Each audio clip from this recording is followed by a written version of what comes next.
여러분 안녕하십니까? 고졸사회 24번째 시간입니다. 벌써 이제 7단원에서 우리가 만났어요. 7단원에서는 인권 보장과 법과 관련된 내용들을 생각해 보도록 하겠습니다. 이 인권이라고 하는 것, 사람의 권리라고 하는 것은 사실 법으로 규정하거나 법으로 다스리기는 조금 어려운 측면들이 있습니다. 인간의 권리라고 하는 것은 하늘에서 내려다 준 것이기 때문에 그렇죠. 그런데 법으로 반드시 이 보장을 받아야만 하는 인권들도 있습니다. 그걸 우리가 이제 예를 들어 기본권이라고 이야기를 하는데요. 이 단원에서 이야기하는 인권이라고 하는 것은 이제 그 하늘에서 내려준 천부 인권을 바탕으로 해서 헌법에서 규정한 기본권에 대한 내용들이 주를 이루게 될 겁니다. 그래서 기본권에는 어떠한 것들이 있는지, 또 이러한 것들이 어떻게 보장이 되고 있는지, 또 이런 기본권 보장의 한계는 또 어떤 것들이 있는지에 대해서 이 시간에 한번 생각을 해보도록 하겠습니다. 그러면 내용 첫 번째부터 살펴보도록 하시죠. 자, 우선 정의라고 하는 게 나오죠. 이 법이라고 하는 것 자체가 만들어진 궁극적인 목적은 바로 이 정의를 실현하기 위해서다라고 이야기하고 있습니다. 그래서 정의라고 하는 것은 모든 사회 구성원이 노력한 만큼의 정당한 대우와 보상을 받는 것이 정의다. 이렇게 이야기를 하고 있어요. 그러니까 열심히 일하고 많은 성과를 낸 사람은 거기에 대한 보상도 많이 받는 거고, 또 그보다 좀 부족한 노력으로 성과가 좀 부진한 사람은 성과 자체도, 거기에 대한 보상 자체도 조금 덜 받는 그러한 체계여야 한다는 거죠. 그러니까 이 노력하고 성과를 올린 양에 상관없이 누구나 똑같이 보상을 받거나, 또 더 나아가서 일을 덜 했는데도 불구하고 굉장히 많은 보상을 받는다라고 하는 것은 정의롭지 못한 일이다라고 하는 겁니다. 자, 그래서 정의의 실현과 관련해서는 분배가 일단 공정해야 한다라고 이야기를 하죠. 여기에서 공정한 분배라고 하는 것은 일단 기회를 균등하게 제공하고, 모든 사람의 기회는 똑같이 주고, 그 똑같은 기회 아래에서 얻어진 성과와 관련해서는 기여도에 따라서 차등적으로 분배한다라고 하는 겁니다. 그러니까 모든 사람들에게 성별이라든지 학력이라든지 이런 것들 따지지 않고 기회를 똑같이 부여하는 것, 똑같은 상황에서는 기회를 똑같이 부여해 준다라고 하는 것이 바로 정의의 실현에 의해서 가장 기본적인 내용이라고 볼 수가 있겠죠. 그래서 공정한 분배, 우선 정의 실현의 바탕으로 생각할 수가 있겠고요. 다음에 두 번째로 보셔야 될 것이 공정한 대응입니다. 공정한 대응. 그래서 규범 위반과 권리 침해에 대한 공정한 처벌과 보상이 있어야 된다. 다시 말해서 지켜야 될 법, 지켜야 될 규칙에 위배가 되는 행동을 했을 때에는 누구나 똑같이 처벌받고 보상을 받아야 된다라는 거죠. 그러니까 과거 같은 경우에는 법에도 어떤 내용들이 있었느냐 하면, 옛날에 최초의 성문법이라고 하는 함무라비 법전에도 보면 귀족이 다른 사람을 다치게 했을 때와 일반 평민이 다른 사람을 다치게 했을 때 받는 벌이 달랐어요. 이거는 정의롭지 못하다라고 하는 겁니다. 그러니까 어떠한 사람이 어떠한 직위에 있든지 간에 규범을 위반했을 때, 권리를 침해했을 때에는 거기에 합당한 처벌을 받아야 하고, 똑같이 또 규범 위반을 통해서 권리 침해를 당한 입장에서는 또 지위 고하를 막론하고 똑같이 보상을 받아야 한다라고 하는 걸 생각을 해두셔야 된다는 겁니다. 다음에 공정한 절차예요. 합의된 절차에 따라서 의사와 정책을 결정하는 것이 정의다. 그러니까 아는 사람이 있다고 해서 이 사람 취직 자리 좀 알아봐줘, 이렇게 해가지고 집어넣어줄 수는 있어요. 집어넣어줄 수는 있는데 그 집어넣는 사람이 마땅한 실력을 갖추고 있으면 다행이지만 아무것도 모르는 사람, 그냥 자기가 안다고 해서 집어넣어주고, 그러니까 어떤 절차나 어떤 기준 이런 거 완전히 무시하고 그냥 술자리에서 형님 저 좀 잘 봐주십시오. 그래가지고 그냥 술 먹은 술김에 그냥 그래 알았어. 그러고서는 이렇게 호사부리듯이 이렇게 일 처리를 하는 것, 이러한 의사결정이나 정책결정이 이루어진다. 이것은 정의롭지 못하다라고 하는 겁니다. 그러니까 이 정의라고 하는 것은 노력한 만큼의 정당한 대우 보상, 이런 것들을 의미하는 것이기 때문에 투입에 맞는 산출 이런 것들이 있어야 된다라는 거죠. 이만큼 노력을 했어. 거기에 대해서 얻은 성과가 어떠한 것이냐. 그러니까 똑같이 노력을 했는데 얻은 성과가 A, B, C 사람들이 전부 다 다를 수 있잖아요. 그건 능력의 차이라는 겁니다. 그 능력의 차이에 따라서 차등 보상을 받는 것은 상관이 없는데 투입도 똑같지 않고 더 많은 투입을 해가지고 많은 성과를 얻었는데 조금 일하고서 조금 받은 사람, 조금 성과를 얻은 사람이 더 많은 보상을 받는다. 이런 것들은 온당치 못하다라고 하는 거죠. 다음에 이제 인권과 관련된 내용 보겠습니다. 이 인권이라고 하는 것은 인간다운 삶을 위해 누려야 할 권리다. 다시 말해서 인간이라고 하면 누구나 반드시 누릴 수 있는 그러한 권리를 우리가 인권이라고 이야기를 하죠. 그래서 인권이라고 하는 것은 뭐 인간이 딱 정해줘 놓은 인간은 이러이러한 권리가 있다라고 인간이 정해놓은 게 아니라는 거죠. 하늘이 부여해준 인권이다. 그래서 우리가 이러한 사상을 가리켜서 천부인권 사상이라고 이야기합니다. 천부인권 사상. 그래서 이 인권이라고 하는 것은 기본권이다. 기본적인 권리다. 인간이라고 하면 누구나 기본적으로 가져야 될 권리다. 다음 두 번째, 보편적인 권리다. 보편권. 그러니까 특수하게 누구만, 특정한 사람들만 얻을 수 있는 게 아니라는 거죠. 지위 고하를 막론하고 모두에게 다 똑같이 적용이 되는 보편적인 권리다. 다음, 사회협력을 필요로 하는 권리다. 이 얘기는 무슨 얘기냐면 이 인권을 보장받는 데 있어서는 그 사람 혼자만의 노력으로는 안 된다라는 겁니다. 사회 주변에 그 인권에 대한 인식도 올바르게 갖춰져 있어야 하고 또 인권에 대한 그러한 인권 보장을 위한 협력 또한 같이 있어야 한다라고 하는 거죠. 이 인권 보장이라고 하는 것 자체가 지금 앞서서 말한 이 정의를 실현하는 데 있어서 기본적으로 갖추어야 될 요소다. 우리가 이렇게 설명을 하고 있습니다. 그러니까 정의로운 삶, 정의로운 사회가 되기 위해서는 어떻게 해야 된다? 인권의 보장이 반드시 있어야 된다라고 하는 걸 기억해 두셔야 된다라는 것이죠. 자, 그러면 이제 인권 보장의 범위를 한번 보겠습니다. 인권 보장은 근대 시민혁명 이후에는 자유권이나 평등권을 중심으로 법제화가 되었다. 우리가 그렇게 이야기를 합니다. 그러니까 자유와 평등을 보장받는 것, 이것이 이제 인권의 가장 기초적인 단계였다라고 하는 것이죠. 그런데 오늘날 현대 복지국가에서는 이 자유권이나 평등권, 이거는 뭐 기본적으로 받는 거고 생존권을 인정받아야 된다. 생존권이라고 하는 거는 누구나 최소한의 삶은 보장을 받아야 한다라고 하는 거죠. 그러니까 뭐 아무리 뭐 시장 경제 체제, 자유주의 체제가 확산이 됐다고 해서 빈부격차가 이제 엄청나게 심해질 거 아닙니까? 그 빈부격차가 엄청나게 심해졌을 때 이 가난한 사람들은 끼니를 못 이겨가지고 막 굶어 죽는 사람들이 발생하는 거, 이거는 안 된다라는 거죠. 이거는 뭐 이제 국가 차원에서 규제를 해가지고 적절하게 분배가 이루어져야 하도록 해야 된다는 겁니다.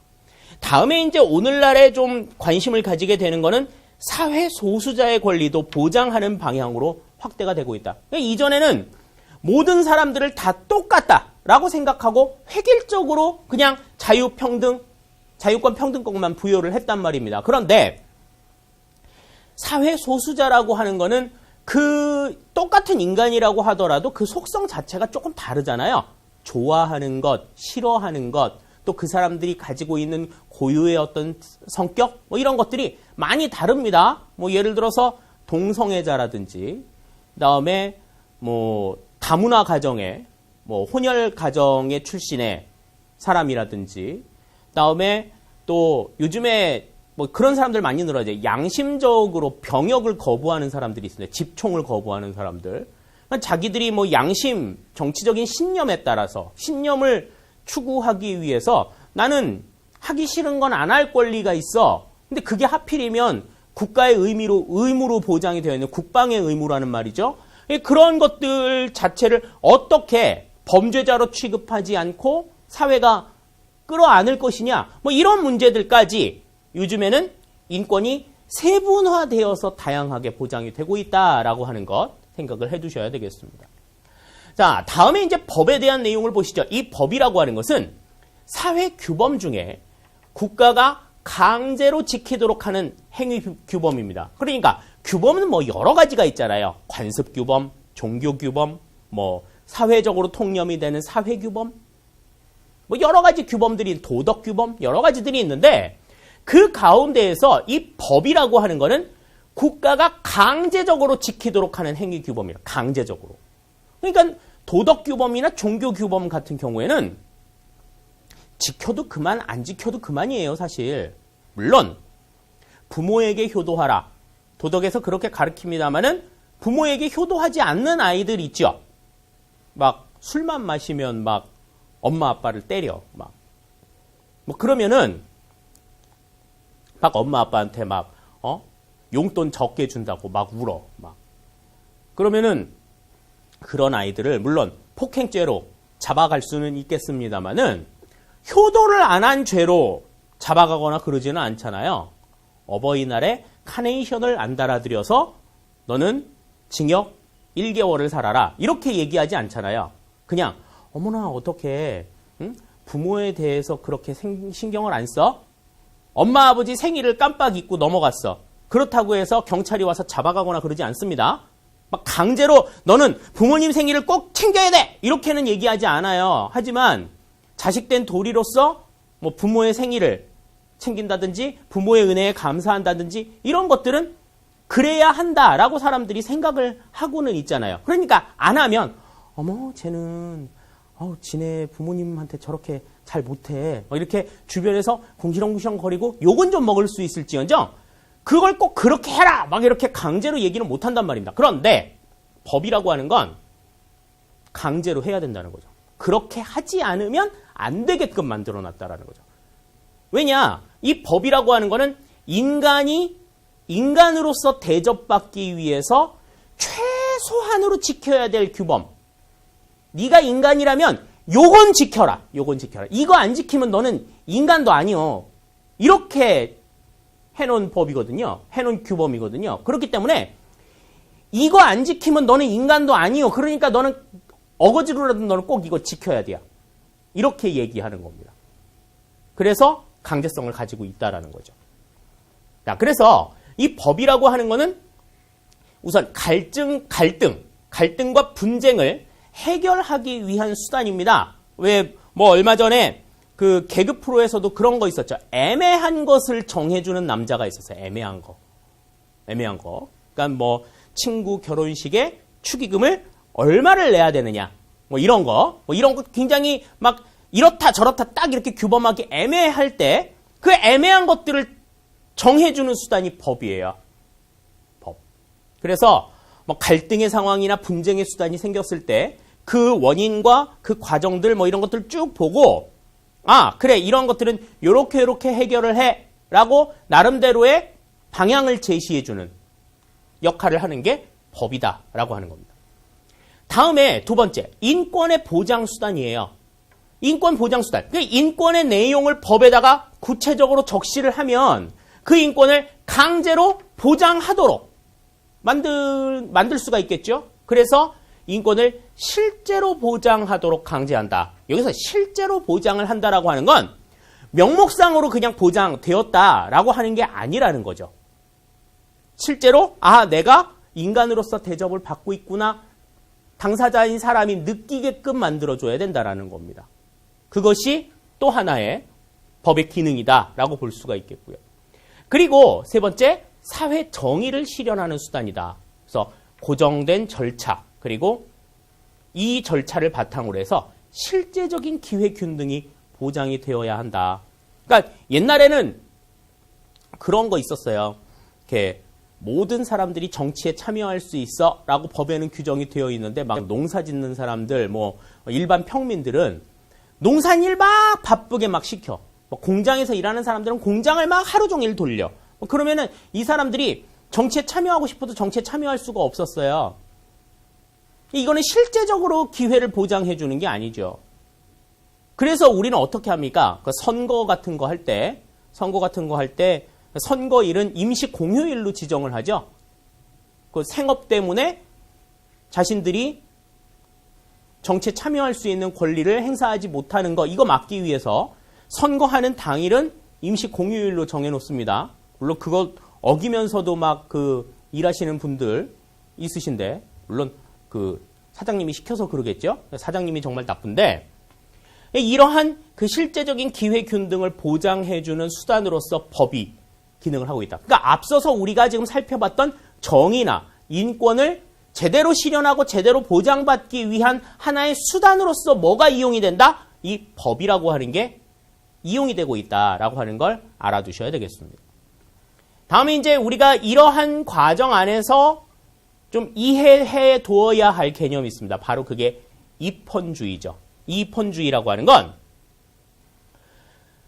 국민의 기본권을 명시한 헌법에 의해서 국가가 구성이 되고 운영이 되어야 한다라고 하는 원리입니다. 그러니까 헌법에 입각해서 국가가 운영이 되어야 하는 이러한 원리 자체를 가리켜서 우리가 입헌주의라고 이야기를 하죠.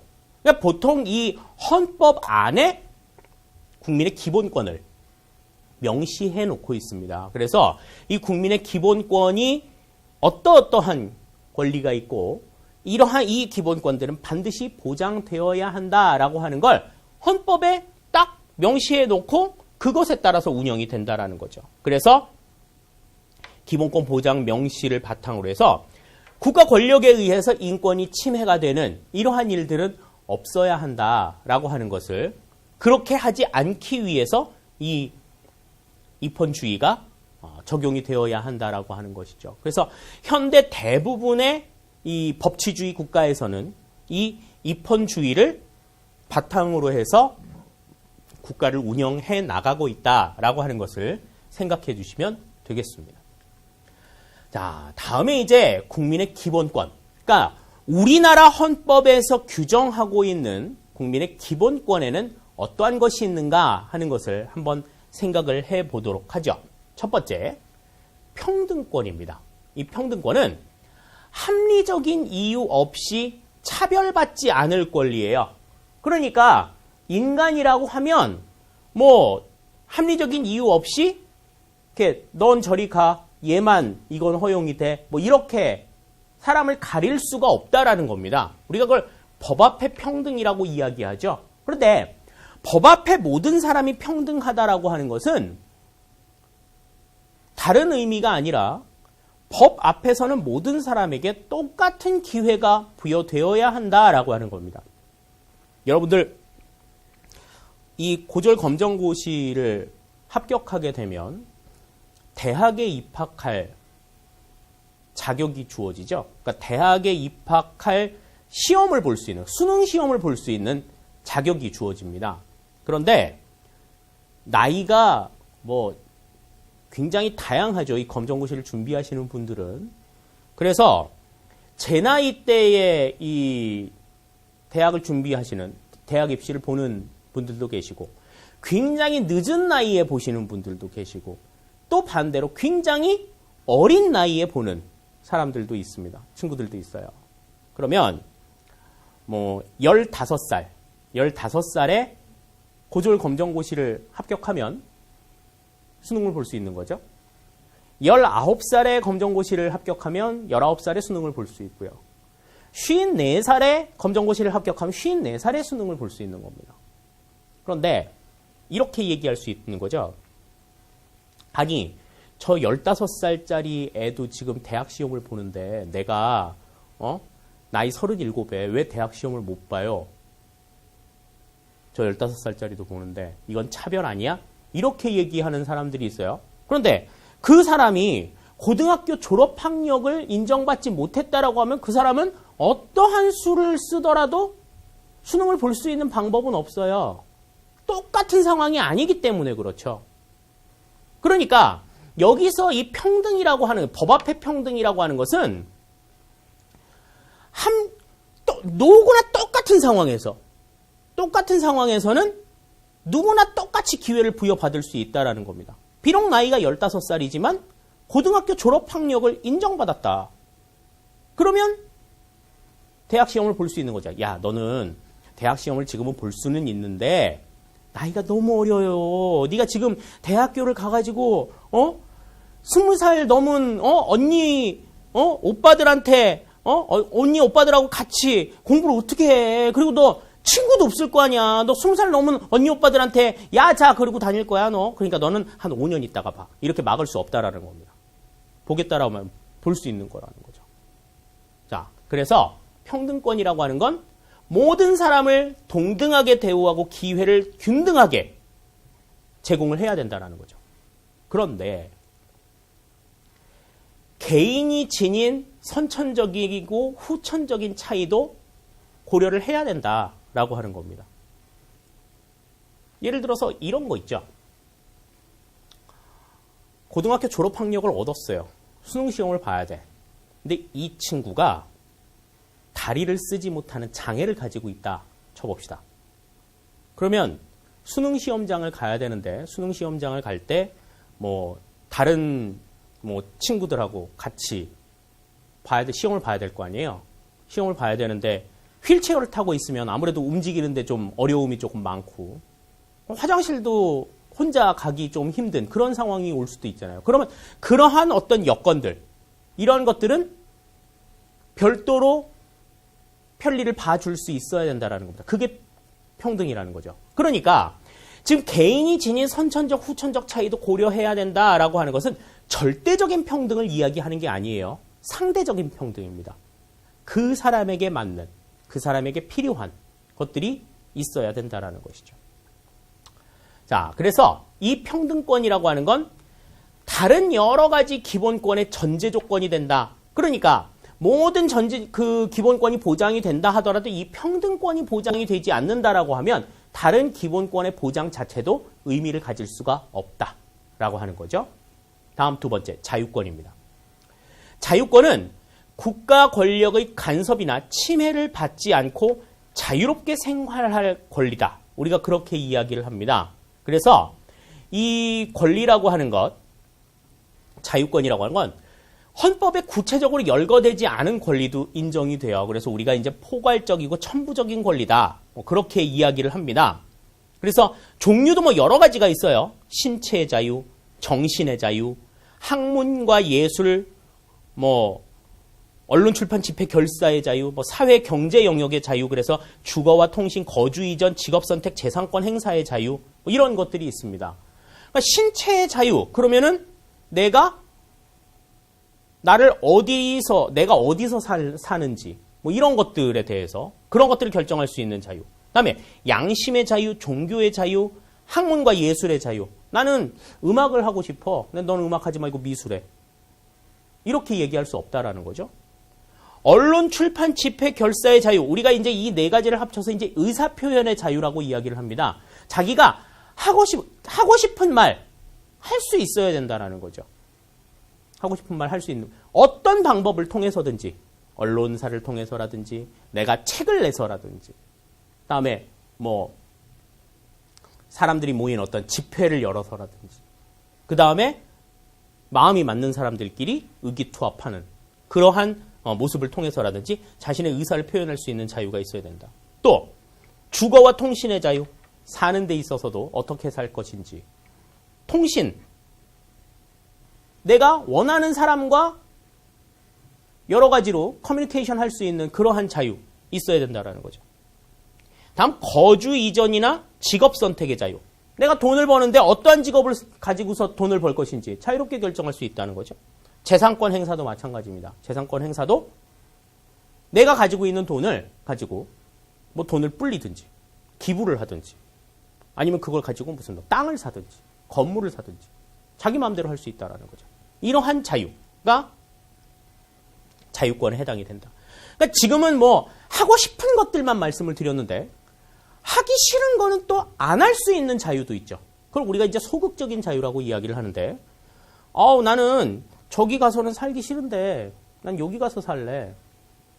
저기에서 안 살 자유도 있는 거죠. 저기 가서 살 수 있는 자유도 있고 여기가 더 좋다며. 너는 거기 가지 마. 너는 인구 너무 많으니까 너 저기 가서 살아. 이렇게 강제하지 못한다라고 하는 겁니다. 그러니까 자유롭게 생활한다라고 하는 건 하고 싶은 것을 할 수 있는, 하기 싫은 것은 하지 않을 이러한 자유들이 있다라고 하는 것. 그게 자유권의 내용이다라고 보시면 되겠습니다. 다음에 세 번째 사회권입니다. 이 사회권은 국민이 국가에 대해서 인간다운 생활의 보장을 요구할 수 있는 권리예요. 그래서 기본권의 내용 가운데서 가장 적극적인 기본권이다. 우리가 그렇게 설명을 하고 있습니다.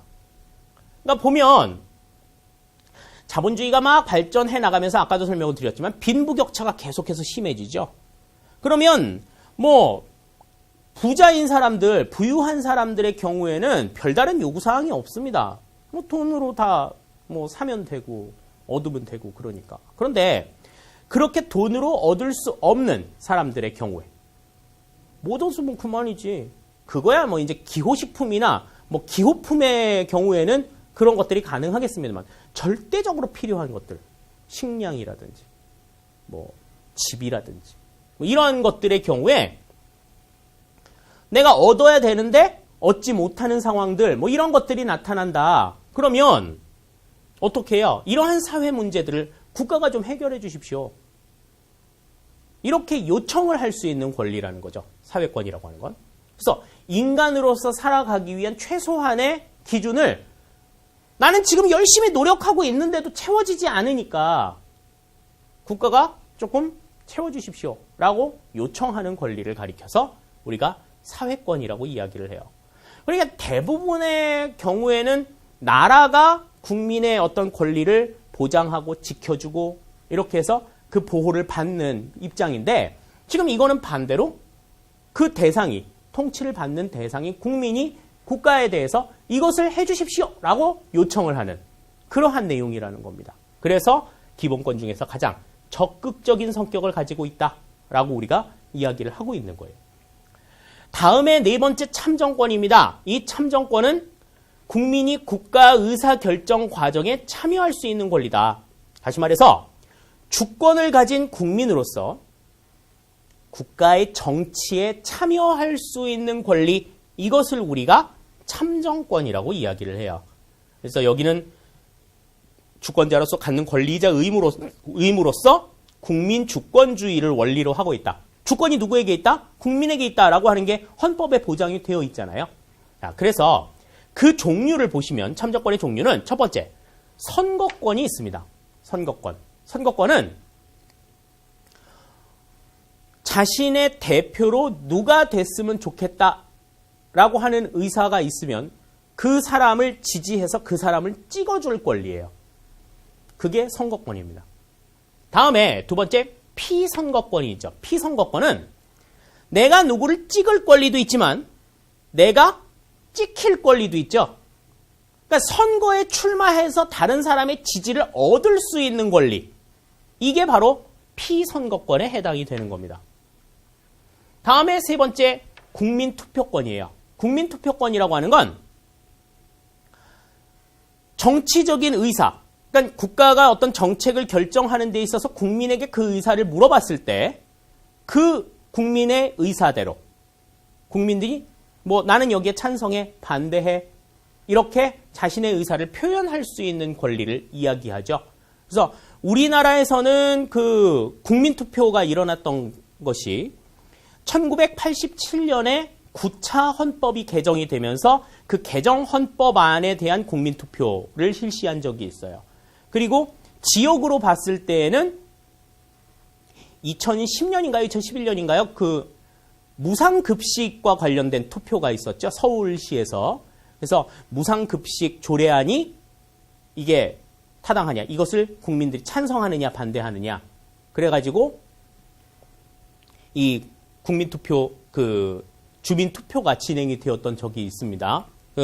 그때의 결과는 그 헌법의 경우에는 국민의 뭐 75% 이상이 찬성을 해서 지금 우리가 그 9차 개정 헌법을 적용을 받고 있고, 그다음에 무상급식 그 주민투표 같은 경우에는 최소 투표 참여율에 이르지 못해서 그 투표 자체가 무효화되었던 적이 있죠.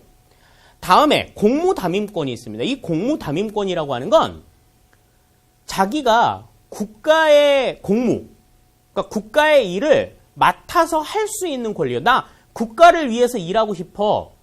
나라를 위해서 공무원이 되고 싶어. 그러면 공무원이 될 수 있다라는 겁니다. 제가 뭐 몇 달 전에 그 지방에 내려갔다가 그 택시를 탔는데 그 택시를 운전하는 그 택시 기사분이 굉장히 등치가 좋으시더라고요. 잘못 걸리면 큰일 나겠다. 그래서 탈탈탈탈탈 떨면서 이제 택시를 타고 가고 있는데 저한테 묻습니다. 제가 시청 앞에서 탔거든요. 그랬더니 뭐 시와 관련된 무슨 되게 중요한 일을 한다고 생각을 했던가 봐요. 그래가지고 되게 좋은 일 하시나 봐요. 무슨 일 하세요? 그러고 물어요. 그래서 나는 그냥 선생님 한다고 뭐 그렇게 얘기를 했었는데 이분이 얘기하는데 자기는 청소부가 돼도 좋으니까 공무원이 되고 싶다는 거예요. 근데 본인 스스로가 어렸을 때부터 이렇게 유도를 해가지고 유도 선수 생활을 해가지고 공부를 전혀 안 했다는 겁니다. 그러니까 자기는 막 이렇게 뭐 사무실에서 막 이렇게 펜대 잡는 화이트 칼라는 아니어도 이렇게 청소부를 해도 좋으니까 나라를 위해서 일을 하고 싶대요.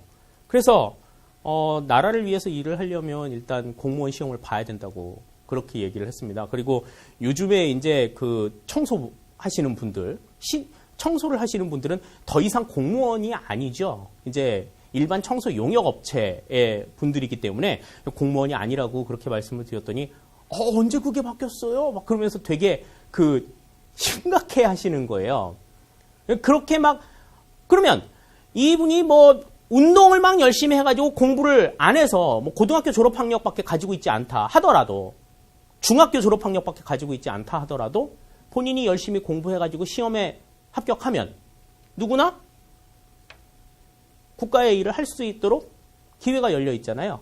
이런 것들이 참정권을 보장하고 있는 내용이다. 이렇게 우리가 생각을 할 수가 있어요.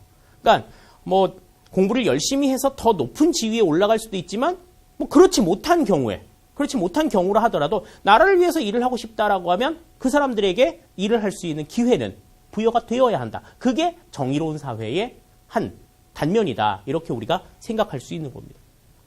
다음에 이제 5번째 청구권입니다. 이 청구권은 국민이 국가에 대해서 일정한 행위를 요구할 수 있는 권리예요. 그래서 이 청구권 같은 경우에는 다른 기본권을 보장하기 위한 수단으로서의 의미를 갖는다. 수단으로서.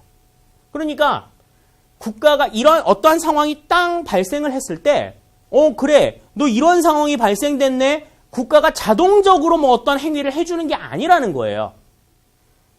이런 기본권을 보장을 받으려면 내가 지금 이러한 상황이 빠졌으니까 내 권리를 보장해 주세요. 지켜주세요. 라고 국가에 요청을 해야 국가가 얘기해 줄 수 있다는 겁니다. 왜 우리나라 국민이 5천만 명이 되는데 5천만 가까운 인구가 되는데 그 인구들이 어떤 상황에 처해 있는지 이런 것들을 국가가 어떻게 일일이 다 상관을 하겠어요. 알겠어요. 자동으로 알지 못한다는 겁니다. 그러니까 이러한 기본권의 보장을 위해서 내가 지금 기본권을 보호받아야 될, 내 인권을 보호받아야 될 상황에 놓이게 되었으니까 국가들의 나를 좀 주목해줘 라고 요청을 해야 된다는 거예요. 그 권리가 바로 청구권입니다. 그래서 우리나라 헌법에서는 청원권, 재판 청구권, 형사보상 청구권, 국가배상 청구권, 범죄 피해자 구조 청구권 이런 그 청구권들이 있어요. 그러니까 국가가 뭐 어떤 일을 해가지고 뭐 재산상의 손해를 입혔을 때, 나라의 일을 하는 건 좋은데 내 재산 피해가 이거 막심해. 이거 보상해줘. 얘기를 해야 된다는 거죠. 얘기하지 않으면 그걸 일일이 다 국가가 알아내질 못한다라고 하는 겁니다. 왜 우리 그런 거 있잖아요. 자동차 운전하다가도 보면 옆에 뭐를 툭 치고 간다든지 뭐 이래도 모르고 그냥 가는 경우 있지 않습니까? 어떻게 저걸 모를 수가 있어? 뭐 그렇게 생각하는데 운전을 직접 해보니까 모르고 가게 되는 경우도 있더라고요. 네. 그러니까 그러한 경우에 야야야 너 이거 잘못했어. 너 때문에 지금 나 인권 보호받아야 된다니까? 보호해줘. 이렇게 국가를 상대로 얘기할 수 있는 권한이 청구권이다. 그래서 이 청구권은 다른 기본권을 보장하기 위한 수단으로서의 의미를 갖는다. 기본권 보장의 수단으로서의 의미를 갖는다라고 하는 것 생각을 해주시면 되겠습니다. 자, 그런데 이러한 기본권도요.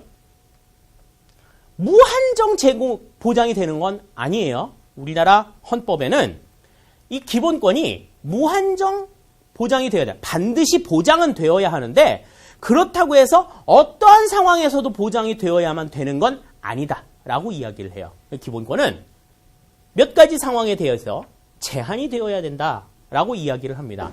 그래서 왜 제한이 되어야 되느냐? 무제한적으로 기본권이 행사가 됐을 경우에 다른 사람의 기본권을 침해할 수도 있기 때문에 그래요. 내가 말할 수 있는 권리가 있어. 의사표현의 자유가 있다고 아까 얘기했었잖아요. 그 의사표현의 자유를 막 행사해. 그런데 그것이 다른 주변 사람들이 조용히 지낼 수 있는 권리, 조용한 환경에서 나는 있고 싶어. 그러한 권리들을 자꾸 침해하는 경우들이 발생한다라고 하는 겁니다. 또 국가의 안전 보장이나 사회 질서 유지, 공공복리를 실현하는데 이 기본권이 개인의 기본권이 문제가 되는 경우들이 있어요. 그래서 우리나라 성인 남자들은 신체 건강한 성인 남자들은 누구나 병역의 의무를 가지고 있죠. 병역의 의무를 가지게 되면 이제 우리나라에 외적이 침입을 했을 때 이 군인들이 어떻게 방어 태세를 잡고 어떻게 움직여야 된다라고 하는 거를 다 배웁니다. 알아요.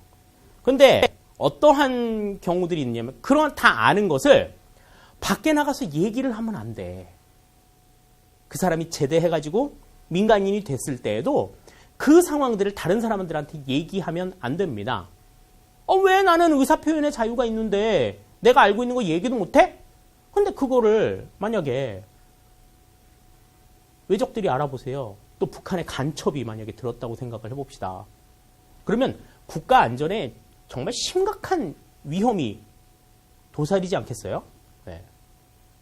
다음에 사회 질서를 유지하기 위해서 아까 이제 비슷한 맥락입니다만은 다음에 공공복리 실현을 위해서 이 세 가지의 목적에 의해서 필요한 경우에 한해서 우리나라 헌법에서는 기본권을 제한하고 있어요. 그래서 이 기본권은 모든 기본권을 대상으로 하지만 성질상 제한이 가능한 기본권에 한정이 된다.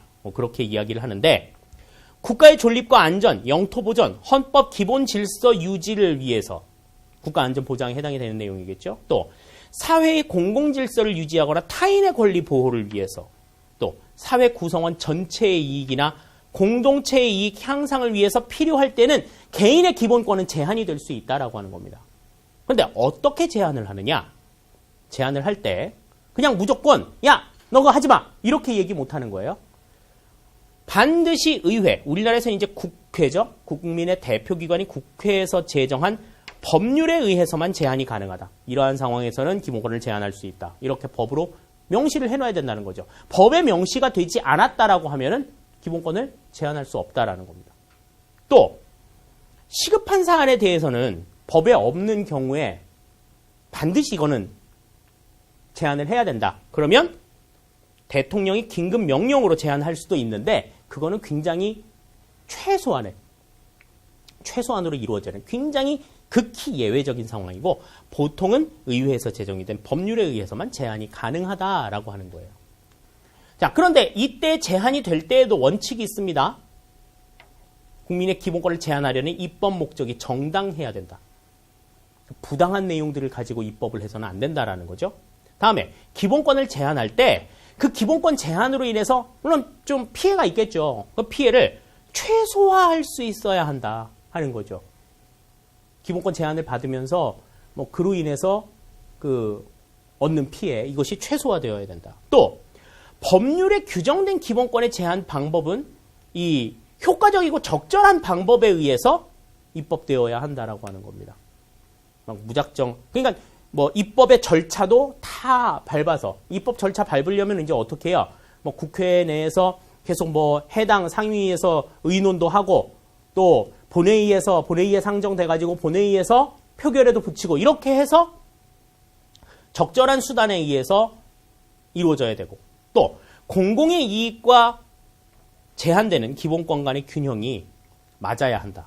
그래서 법익 균형이 이루어져야 된다 하는 겁니다. 뭐 이러한 원칙들을 가지고 있는데 기본권이 제한이 되는 데 있어서도 한계가 있어요.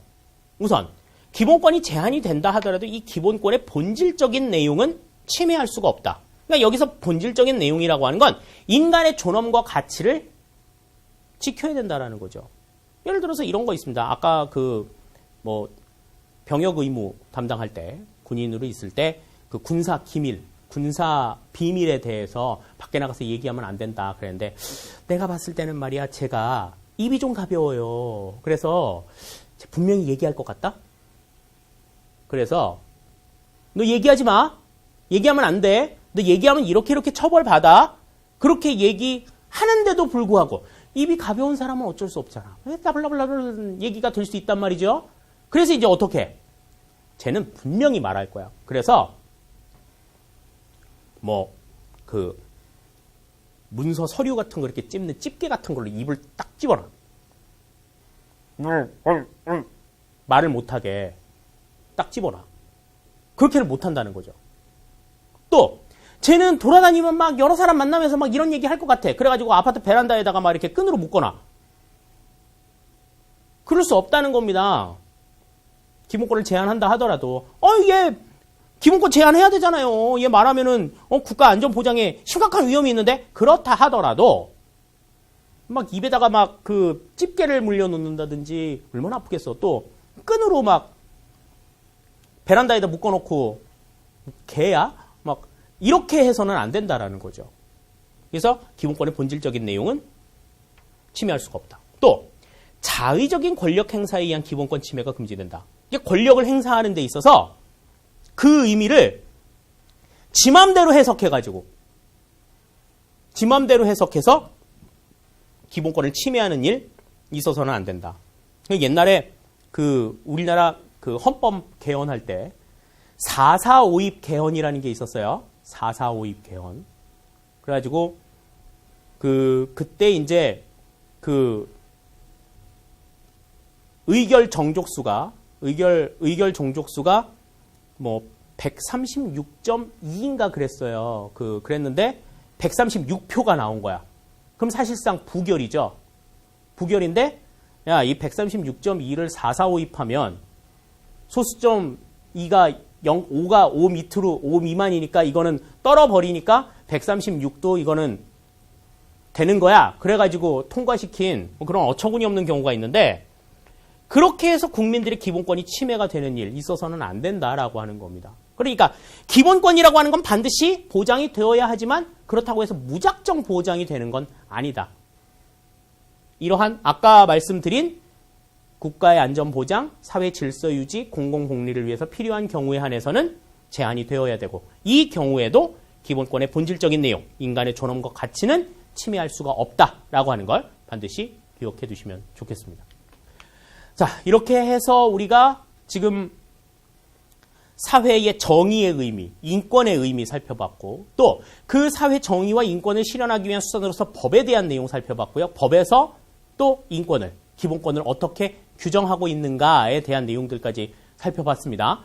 차근차근 여러분들이 조금 내용을 이해해 두셨으면 좋겠어요. 특히 기본권의 성격들, 아까 우리 5가지 살펴봤는데 5가지 기본권의 각각의 성격이 어떠한 것들이다라고 하는 것 분명하게 여러분들이 기억하시고 다음 강의에서 만날 수 있었으면 좋겠습니다. 네, 수고하셨습니다.